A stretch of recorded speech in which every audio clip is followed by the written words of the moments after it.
Bonjour tout le monde et bienvenue sur ce 8e épisode de la série Génération procédurale. Aujourd'hui on va continuer ce qu'on a commencé à l'épisode précédent, c'est-à-dire la génération du monde infini. On va faire en sorte que ce ne soit plus des petits planes blancs qui apparaissent lorsqu'on déplace notre viewer, mais on va vraiment faire en sorte que ce soit notre map generator, donc nos différents meshes qui vont se coller les uns aux autres pour qu'on ait un vrai monde infini avec des reliefs et des couleurs. Également, en travaillant là-dessus, on va aussi devoir parler du threading. Alors désolé pour cet accent, j'ai vraiment du mal avec ce mot. En gros, on va devoir travailler un petit peu sur l'optimisation pour que notre jeu ne frise pas au lancement, simplement parce que générer beaucoup d'éléments, beaucoup de meshes, eh bien ça fait assez mal à la machine en termes de performance. Donc il va falloir qu'on optimise ça au maximum pour ne pas avoir des ralentissements dans notre jeu lors de la génération. Juste avant qu'on rentre vraiment dans le vif du sujet d'aujourd'hui, je tiens à préciser que j'étais dans les épisodes précédents sur Unity 2019.1 et je suis passé aujourd'hui à Unity 2019.2. Donc si jamais vous avez respecté la série à la lettre en utilisant la même version que moi, surtout n'hésitez pas à faire la mise à jour. On va commencer par ouvrir notre script Map Generator et on va effectuer une petite modification. Alors au niveau ici de nos lignes qui nous permettent d'afficher la carte dans l'éditeur, on va prendre tout ça, donc tout ce bloc de conditions ainsi que la variable display de type map display, et on va la déplacer dans sa propre méthode. Donc juste avant public void generate map, on va créer une nouvelle méthode public void draw map in editor. Donc ça va pas changer grand chose, ça va même rien changer en fait au niveau du fonctionnement, c'est juste que ça sera un petit peu plus propre lorsqu'on va naviguer dans notre code et qu'on appellera nos différentes méthodes. Maintenant, vu qu'on a déplacé ces différentes lignes dans une nouvelle fonction, il va falloir qu'on fasse appel à cette fonction au bon endroit pour faire le nécessaire et afficher la map dans l'éditeur. Mais vous voyez également qu'on a une petite erreur sur NoiseMap et ColorMap, simplement parce que ces lignes n'ont plus accès à NoiseMap et ColorMap. Donc on va créer une struct qu'on va appeler mapData, on va faire ça tout en bas. On va ajouter public struct mapData et cet élément struct va simplement en fait contenir les informations de notre map.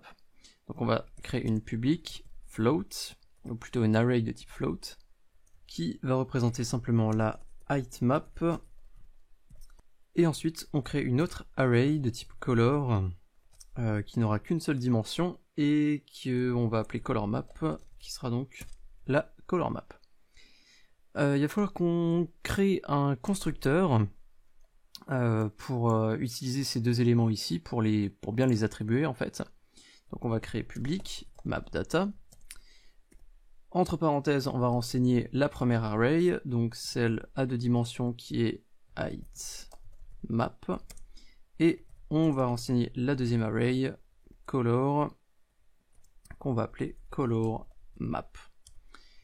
On ouvre les accolades et on va renseigner 10.heightmap égale heightmap et 10.colormap égale colormap. Et il y a une petite erreur ici, c'est pas color mais color. Voilà. Maintenant qu'on a fait cette struct mapData, on va changer le type en fait de generate noise map. Ça va plus être une méthode, ou du moins ça va être une méthode, mais ça va nous renvoyer un élément mapData.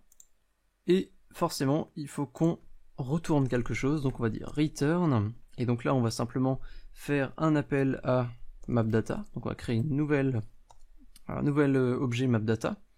Et on va lui envoyer comme argument la NoiseMap et la ColorMap. On va retourner dans notre nouvelle méthode drawMapInEditor. On va créer une nouvelle variable mapData qu'on va appeler mapData et qui va être égale à generateMap. Vu que generateMap va nous retourner un élément de type mapData, on aura ici directement notre mapData avec les bonnes données pour notre carte. Donc la heightmap et la colormap. Donc maintenant, il ne nous reste plus qu'à préciser que là on récupère pas juste noisemap, mais on récupère le noisemap de mapData. Donc on met mapData.noisemap. Alors non, c'est pas noisemap, c'est heightmap. puis ensuite map_data.colorMap, et ensuite map_data, et là c'est plus noiseMap, mais c'est bien heightMap. Et surtout, ne pas oublier celui qui se cache par ici, un petit peu plus à droite, donc map_data.colorMap. Rapidement, pour terminer ce petit réfracto de début d'épisode, GenerateMap ici, on va enlever public, on n'a pas besoin de ça. Et GenerateMap ici, moi je vais le renommer, donc je vais faire CTRL-RR sous Visual Studio pour renommer une expression. Donc là je vais remplacer GenerateMap par GenerateMapData. Et vous pouvez voir qu'ici, là, dans DrawMapInEditor, on a bien le GenerateMap qui va être remplacé par GenerateMapData, et on peut simplement faire Entrée. Du coup, ça sera un petit peu plus précis, et on aura une meilleure idée de ce qu'on va générer, parce qu'ici, on génère pas la map, on génère les données de la map. On va sauvegarder tout ça. Unity ne sera pas très content, il devrait nous renvoyer une erreur sur le script. MapGenerator Editor, donc vous pouvez l'ouvrir, et c'est tout simplement la fonction GenerateMap qui n'existe plus. Ici, il faut la remplacer par DrawMapInEditor. Et on peut sauvegarder ce script, les erreurs devraient disparaître, et on devrait être prêt pour la suite de l'épisode. Comme je l'ai dit en début d'épisode, on va parler du threading, c'est-à-dire qu'on va faire en sorte d'optimiser notre génération pour éviter d'avoir des freezes. L'idée générale du threading, c'est en fait de séparer les calculs. Quand on parle de calcul, on parle des calculs qui sont effectués pour générer la map, donc tout ce qui est mesh, tout ce qui est Perlin noise, etc. Bref, tous les calculs qui sont faits par l'ordinateur.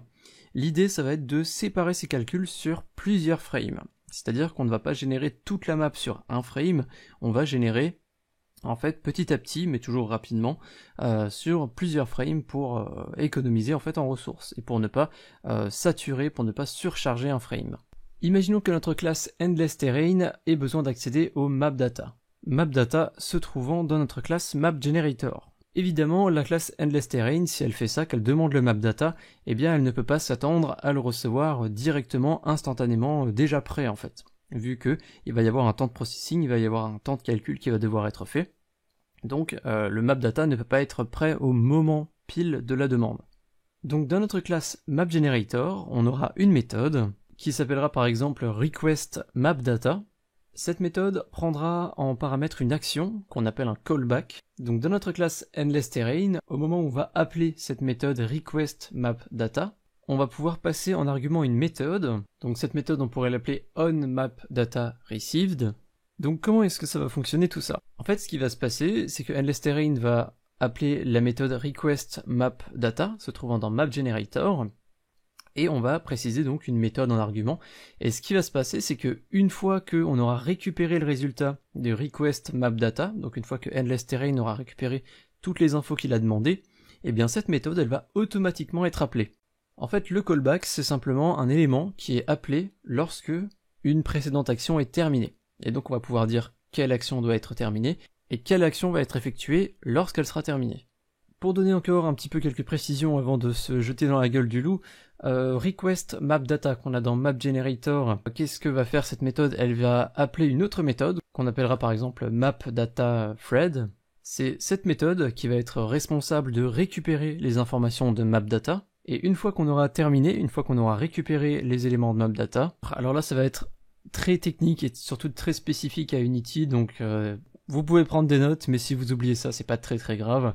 Ce que va faire MapDataThread, c'est qu'il ne peut pas en fait appeler la fonction callback qu'on a précisée. Donc on ne pourrait pas appeler onMapDataReceived depuis le MapDataThread. Simplement parce que c'est assez spécifique à Unity et honnêtement j'ai pas trop envie de rentrer dans les détails simplement parce que j'ai pas envie de dire de bêtises. Mais en gros, ce qu'on va devoir faire, c'est une sorte de file d'attente. Et en fait dans la fonction update, on va checker en permanence notre file d'attente. Et ce que va faire MapDataThread, c'est qu'il va donc récupérer le MapData comme on l'a dit, et ensuite on va dire que une fois que le MapData est reçu, on va appeler la fonction callback. Mais vu que, comme j'ai dit, on ne peut pas l'appeler directement depuis ici, du coup il va ajouter la fameuse fonction callback à la file d'attente, et dans la fonction update, on va vérifier à chaque frame s'il y a une file d'attente, et si c'est le cas, on va appeler le fameux callback, donc là ça sera onMapDataReceived. Voilà un petit peu pour le résumé. À savoir que ce système qu'on va avoir ici, on va utiliser quasiment le même, on va quasiment le réutiliser pour ce qui concerne les informations sur le mesh, donc mesh data. Là, l'exemple que je vous donne, c'est juste map data, donc il va falloir qu'on traite le mesh un petit peu à part. Ok, après cette explication un petit peu technique, on va se lancer dans l'épisode d'aujourd'hui. On va avoir besoin de 2 nouveaux namespaces là-haut, donc on va faire appel à using system pour pouvoir utiliser les actions, et on va demander également à utiliser un élément de système en particulier qui sera le threading. On va descendre un petit peu. Après notre draw map in editor, on va créer une nouvelle méthode qui va être request map data. Donc c'est l'une des méthodes dont on vient de parler. Donc on va devoir renseigner le fameux callback. Donc on va renseigner une action à effectuer. Il faut qu'on renseigne le type de paramètre de cette action. Donc chez nous ça va être map data. Et on va appeler cette action callback. Ce que vous pouvez faire, c'est copier ce qu'on vient d'écrire ici. On va le coller en dessous parce qu'on va faire quasiment la même chose. Sauf que là, ça va être map data thread. On va utiliser la même action avec le même nom. Dans request map data, on va utiliser le délégué ou delegate en anglais thread start. On va l'appeler thread start tout simplement avec une minuscule sur le T.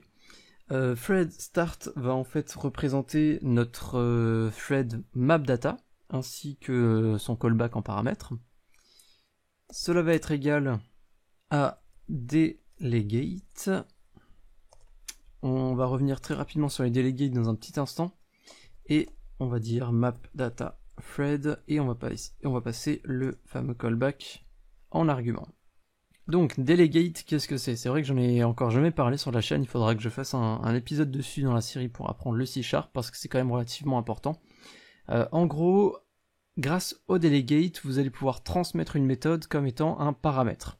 Delegate, c'est en fait un type qui va permettre de référencer une méthode issue d'une classe. Voilà. Je vais m'arrêter là, je vais pas trop rentrer dans les détails. Si ça vous intéresse, surtout n'hésitez pas à vous renseigner là-dessus parce que c'est un sujet qui va être en fait assez vaste, donc je peux pas me permettre d'en parler directement dans cette vidéo. Surtout n'hésitez pas à vous renseigner là-dessus. On ajoute un point virgule, petite particularité des delegates. Ensuite, une fois qu'on a notre thread start, on peut créer un nouveau thread. Entre parenthèses, on va préciser le thread start, donc thread start. On peut juste ajouter un point après les parenthèses et on peut dire point start pour démarrer le fameux thread. Maintenant qu'on a fait ça, mapDataThread va se dérouler sur un autre thread, va se dérouler sur un autre fil.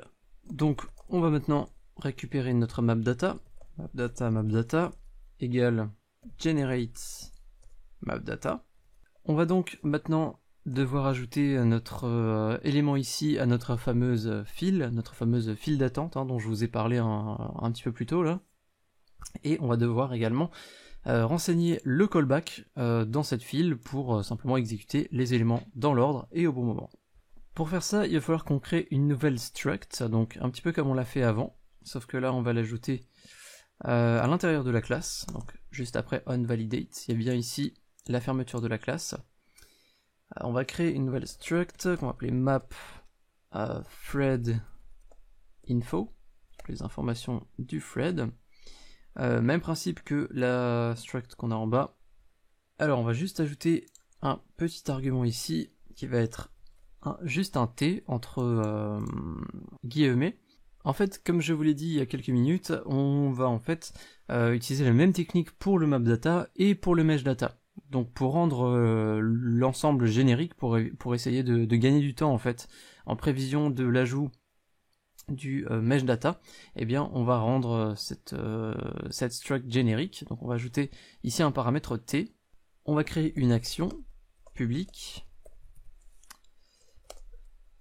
On va préciser T, qu'on va appeler simplement callback, et on va créer une autre variable publique de type T qu'on va appeler parameter, donc le paramètre. Comme avant, il va nous falloir un constructeur, donc on va dire public map thread info. On précise entre parenthèses qu'on a une action qu'on appelle T, qui est le callback, qui porte le nom callback, et on a un paramètre T, donc T parameter. On ouvre encore une fois nos brackets et on précise ici this.callback égale callback et this.parameter égale parameter. Et il y a une petite faute ici, parameter. Voilà. Pour rendre l'ensemble un petit peu plus propre, ces variables publiques, on va les passer en read-only, ce qui veut dire lecture seule en fait, c'est-à-dire qu'on va pas pouvoir modifier du tout ces variables une fois qu'elles ont été assignées. Et d'ailleurs, on va en profiter pour le faire également ici, dans la struct qu'on a fait un petit peu plus tôt. On va passer ça en read-only. On pourra également le faire d'ailleurs pour le terrain type ici, mais elles n'apparaîtront pas dans l'inspecteur, donc on va pas le faire pour l'instant. Et on va éviter de trop se perdre. On va essayer de rester concentré sur le sujet d'aujourd'hui qui n'est pas facile à suivre. On va revenir sur notre histoire de file d'attente, donc on va aller créer cette file d'attente. Pour ça, on va avoir besoin de using system.collection.generic pour utiliser le type queue. Donc que, donc juste après le terrain type ici, on va créer un nouvel élément de type queue qui contiendra map thread info qui lui-même est de type map data. Cet élément on va l'appeler map data thread info queue, ce qui va être égal à une nouvelle queue de map thread info de type map data. On ouvre, on ferme les parenthèses et point virgule. Mapdata thread info queue est donc maintenant notre file d'attente. C'est à l'intérieur qu'on va renseigner les éléments à effectuer les uns après les autres dans l'ordre. Donc ces éléments, ajoutons-les directement. On va aller dans mapdata thread. Maintenant qu'on a récupéré la mapdata, enfin qu'on a demandé à récupérer la mapdata, on va ajouter l'ensemble à la file d'attente. Donc on va dire mapdata thread info queue.nq. On ouvre une parenthèse. On va renseigner un nouveau map thread info de type mapdata. Et map thread info, on va lui renseigner les paramètres callback ainsi que map data. Et on peut fermer cet élément. Notre map thread info a bien été ajouté à la liste d'attente. Alors, on va ajouter un petit élément. Il va falloir qu'on fasse attention parce que vu qu'on utilise différents threads, différents fils, donc comme j'ai dit, on génère en fait notre map entre guillemets au fil du temps sur différents frames. Ce qui peut se passer ici, c'est que pendant qu'on est en train d'ajouter cet élément à notre file d'attente, eh bien on peut potentiellement accéder à mapdata thread info queue depuis un autre endroit. Du coup, si mapdata thread info queue est accédé et modifié depuis différents endroits, depuis différents threads en fait, eh bien le script va peut-être pas forcément apprécier d'avoir des doublons ou d'avoir des éléments qui rentrent en même temps dans la file d'attente. Donc pour ça, on va pouvoir éviter ça en utilisant le mot-clé lock. On va ouvrir la parenthèse, on va renseigner mapdata thread info queue. On va ouvrir ça et on va juste mettre notre ligne d'ajout à la file d'attente à l'intérieur. Donc ce qui va se passer, c'est que lorsqu'un thread est en train d'ajouter cet élément à la queue, en fait, tout cet élément lock va être bloqué et donc inaccessible depuis un autre thread. Donc en fait, ça va simplement être une sorte de sécurité pour éviter que deux éléments, que mapdata thread info queue soit appelé par deux éléments différents, par deux threads différents en même temps. Encore une fois, c'est très technique. J'essaye vraiment de faire au plus simple pour tout ce qui concerne ce sujet du threading. Mais je sais que c'est vraiment pas facile à suivre, même pour des utilisateurs avancés. Ok, maintenant qu'on a fait ça, on va devoir traiter les différents éléments de la file d'attente. Donc moi j'avais proposé de le faire depuis une fonction update lorsque je vous ai fait le petit résumé. On va simplement vérifier si mapdata thread info queue a un élément qui est contenu à l'intérieur. Donc si la file d'attente est remplie en fait, s'il y a au moins un élément, donc on va dire supérieur à 0. Donc si on a un ou des éléments en file d'attente, on va simplement faire une boucle for. Donc i égale 0, i inférieur à map data threadInfoQ.count, i++. On va créer une variable pour récupérer l'élément sur lequel on est en train de boucler. Donc on va dire que ça va être de type map threadInfo, de type mapData. On va l'appeler threadInfo et ça va être égal à mapData threadInfoQ. On va pas préciser i, mais on va préciser .dq, ce qui va en fait correspondre au prochain élément de la liste, de la file d'attente. On va récupérer le callback, donc on va dire threadInfo.callback. Et ce callback, on l'appelle en précisant les fameux paramètres. Donc on va dire threadInfo.parameter. Et on va sauvegarder ça. Ça devrait être tout pour l'instant concernant mapGenerator. Donc ce qu'on a fait là en quelque sorte, c'est une manière d'appeler dynamiquement une fonction via une autre fonction. C'est un petit peu ça pour imager. On va retourner sur Unity, on va avoir besoin du script Endless Terrain, donc le script qui nous permet de générer un monde infini. On va ouvrir Endless Terrain. On va aller à notre classe Terrain Chunk. Dans la classe Terrain Chunk, dans notre constructeur Terrain Chunk, on va avoir besoin d'avoir un accès à mapGenerator. Pour rendre ça plus facile, on va directement renseigner une nouvelle variable. Ici, on va simplement dire une nouvelle variable du type mapGenerator, qu'on va plutôt mettre en statique en fait. Statique, mapGenerator, qu'on va appeler mapGenerator. Pour éviter d'oublier de renseigner cet élément, on va juste dire que mapGenerator, avec une minuscule, donc on parle bien de la variable qu'on vient de créer, va être égal à find object of type. On précise mapGenerator, et on peut fermer cette ligne. Donc on va simplement récupérer le script mapGenerator qui se trouve dans notre scène, vu qu'on en a qu'un seul, ça posera absolument pas problème de le récupérer comme ça. On retourne au niveau du constructeur, on va créer une nouvelle méthode qu'on va appeler onMapDataReceived. Donc cette méthode, elle sera appelée au moment où on aura la mapData qui sera récupérée, donc la mapData qui sera toute prête et utilisable. Donc on va récupérer d'ailleurs la mapData en argument mapData.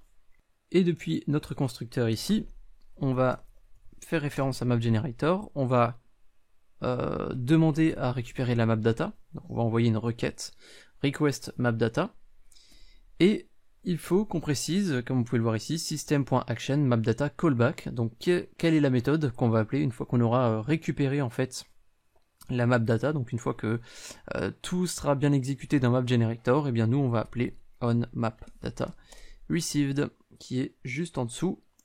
Et je crois pas qu'on ait besoin de préciser de paramètres. Donc onMapDataReceived sera appelé lorsqu'on aura bien récupéré la mapData. Allez, avant de passer à la suite, on va quand même faire un test de tout ce qu'on a fait, ce serait bête qu'on fasse tout ça pour rien. Donc ici, je vais juste ajouter un debug.log, et je vais dire mapDataReceived. Donc si tout se passe bien, on devrait avoir un message dans la console qui nous dit qu'on a bien récupéré la mapData. On va appuyer sur Play, et dans la console, on devrait avoir un certain nombre de messages. Donc on a bien onMapDataReceived qui, chez moi, a été appelé 25 fois. Ce nombre peut varier en fait en fonction de la valeur que vous avez mis dans MaxViewDistance ici dans Endless Terrain. Si je ne me trompe pas, je crois que c'est bien celle-là. Et du coup, si je déplace le viewer, vous pouvez voir qu'il y a d'autres messages qui sont ajoutés dans la console. Si je me mets en collapse, on peut voir qu'il y a eu 136 messages.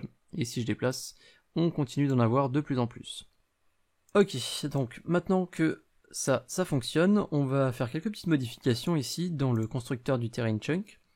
On n'a plus envie de créer un plane à chaque fois que le viewer se déplace, donc on va plus créer un plane maintenant, mais on va carrément créer un chunk. Donc on va créer un nouveau GameObject qu'on va appeler Terrain Chunk. On va renseigner le nom direct ici. Cet élément va avoir besoin d'un mesh filter et d'un mesh renderer. En dessous des position et bounds, on va ajouter déjà mapData. j'aurais déjà dû le faire avant. Donc ajoutons le mesh renderer qu'on va appeler mesh renderer et le mesh filter. Et ensuite, après avoir créé l'objet ici avec le new game object, on va dire que mesh renderer va être égal à mesh object add component, et on précise entre guillemets le component, donc là ça va être un mesh renderer qui a une minuscule ici au niveau de la variable, et on va dire mesh filter, même principe, donc mesh object add component, et on va ajouter le component mesh filter, et encore une fois mesh filter avec une minuscule. Ensuite, on va créer une nouvelle méthode, on mesh data received, donc un petit peu le même principe. On va cette fois-ci récupérer un mesh data, on va appeler mesh data.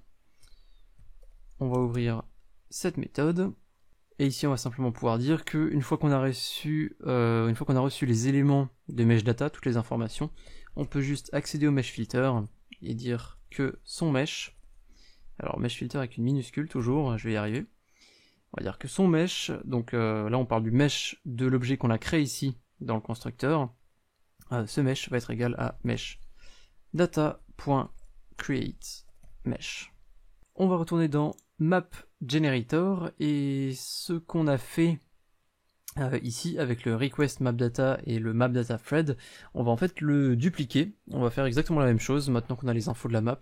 Il faut qu'on le fasse pour les infos du mesh de notre map. Donc, le principe va être le même. On va copier-coller notre queue ici. Alors ça va pas être map data, ça va être mesh data. Ici on va dire mesh data thread info queue. Ici c'est pas map data mais c'est mesh data. À ce niveau-là, on va pas faire un copier-coller, simplement parce qu'on aura besoin en fait de map data pour générer notre mesh. Donc on a besoin des informations de la map pour créer le mesh.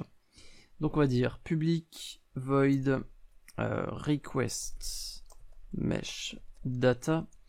On va prendre un argument de type map data qu'on va appeler map data, ainsi que une action toujours, donc un callback qui sera de type mesh data qu'on va appeler callback. On va créer une autre méthode, donc void mesh data thread, qui aura comme argument toujours map data.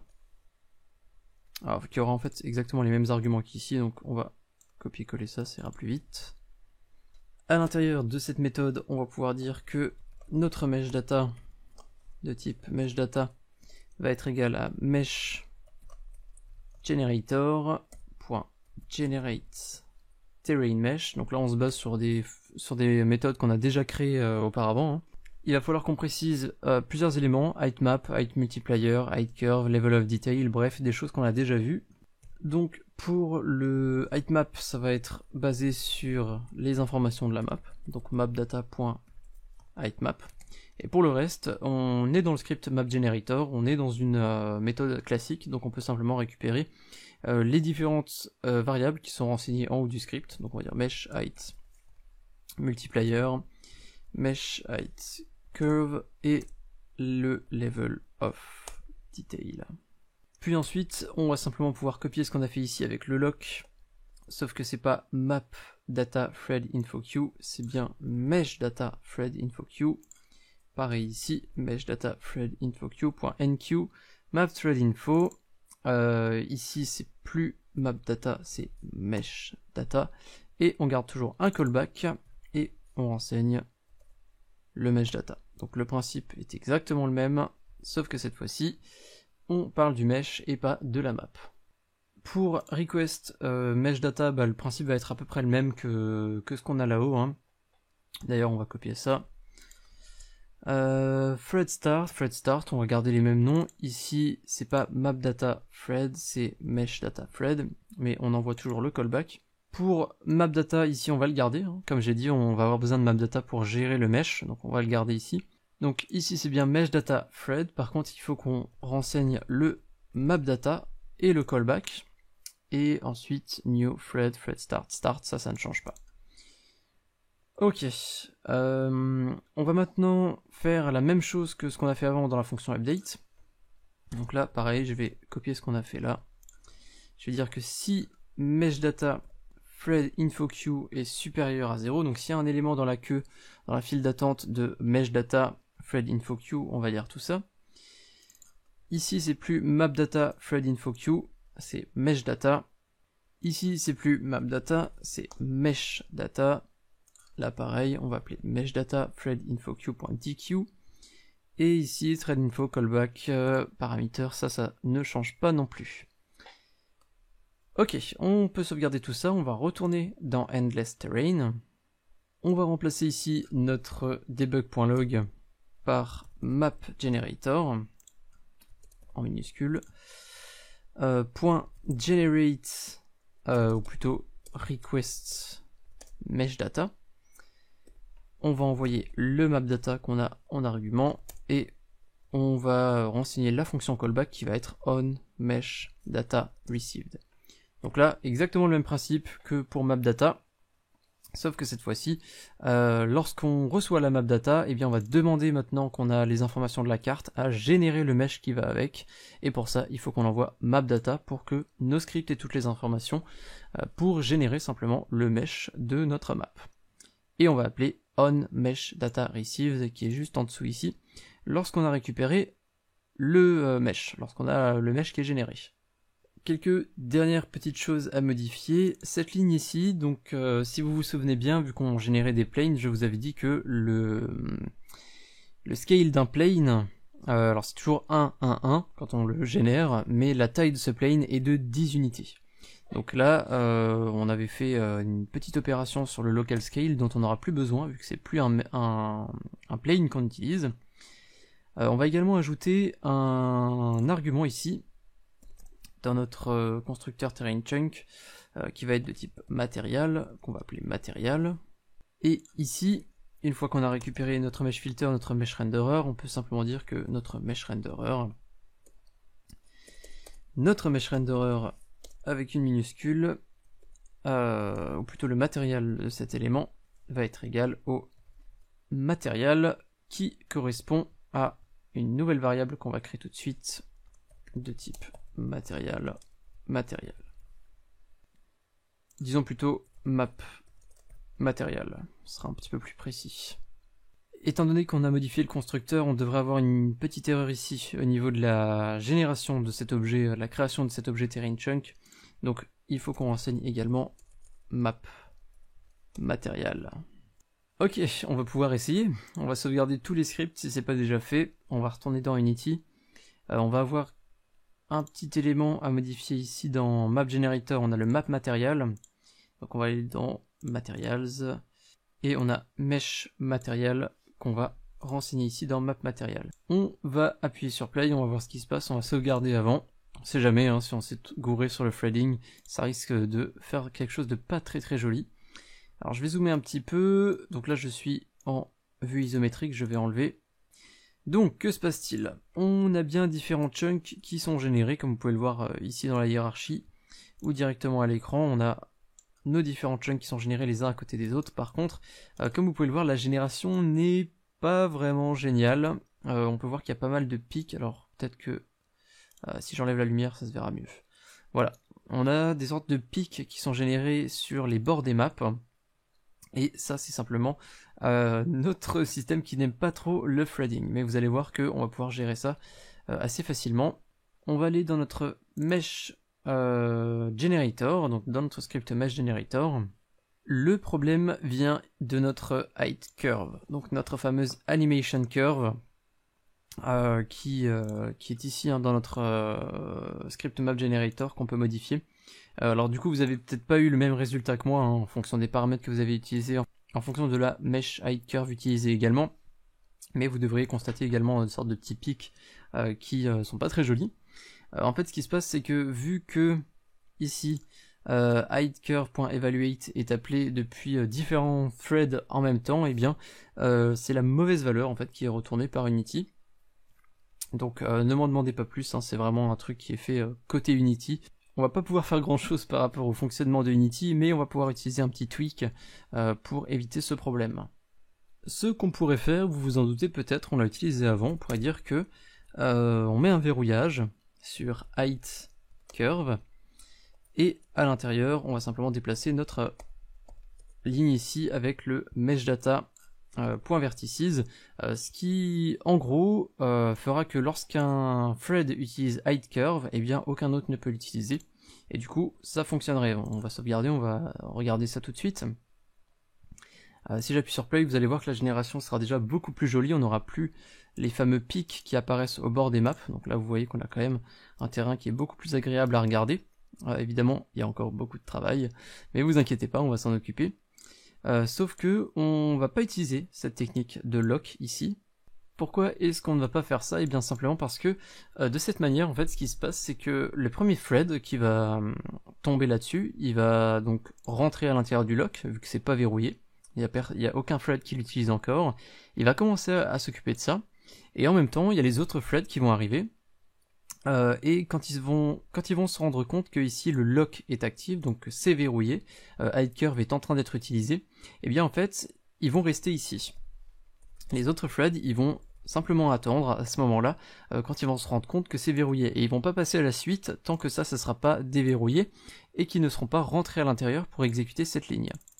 Donc en fait c'est pas vraiment une manière très optimale, vu que en fait ça va créer une sorte de file d'attente à ce niveau-là ici au niveau du lock.